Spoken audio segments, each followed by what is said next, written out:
Well, the program's aimed at senior leaders in organisations, both in the private sector, public sector, international organisations, charities, NGOs. So really the whole cross-section of organisations in organisational life.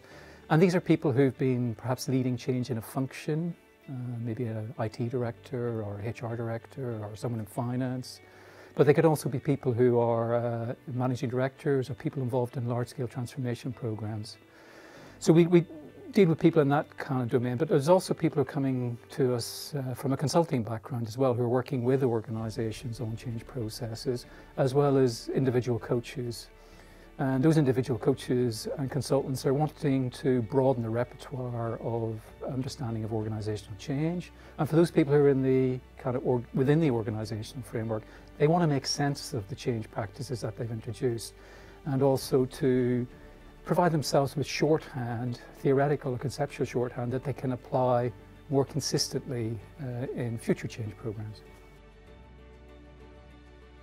So our main objective is to educate reflective change agents. And what I mean by reflective is change agents who are aware of their own effect on others, on organizations, who know their strengths and weaknesses and use them in a certain context, working with organizations, working with people basically, and use that effectively in this situation.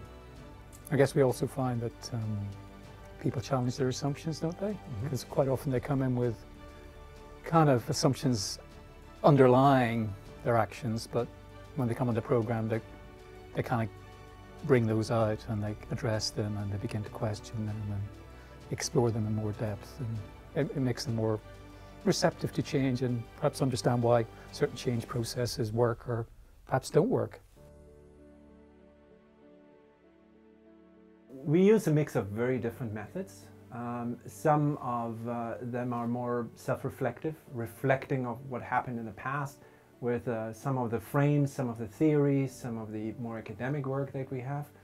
But we also want to provide experiential learning. So we have a lot of life cases where we want our participants to consult and take the role of a consultant, for example, so that basically they also can get their hands dirty and be in different change situations to actually experience what that's like and how that works. And I guess one of the other things is because we have such a diverse group from all different organisational contexts and cultures as well, that people can bring their own cases in. Yeah, and that's a great learning opportunity for the group as a whole. And we find that's a very, very rich learning experience. I think there's probably three things they will gain. I mean, one is they'll have a deeper conceptual and theoretical knowledge about change. So we introduce them to this kind of social science of human behaviour. It's not introducing them, but kind of deepening their knowledge of that. I suppose the second thing they'll understand more about is how they turn up and change themselves as individuals and how they relate to others in change. And I think the third thing that they'll take away, building on their dissertation, because the dissertation is an important component of the programme, is what they might do in the future. Because a lot of the people who come in the programme are exploring new careers or new futures or new potentialities. So the dissertation is really a way of kind of bridging that kind of future for them, and is a really important learning objective. And also the network, the opportunity to meet other people who are dealing with change in very different contexts. And some of these relationships go on forever. So there are friendships, there are business opportunities, consulting projects that work together. There's a huge and very active alumni network that we have. So it's a lot about the networking opportunity as well.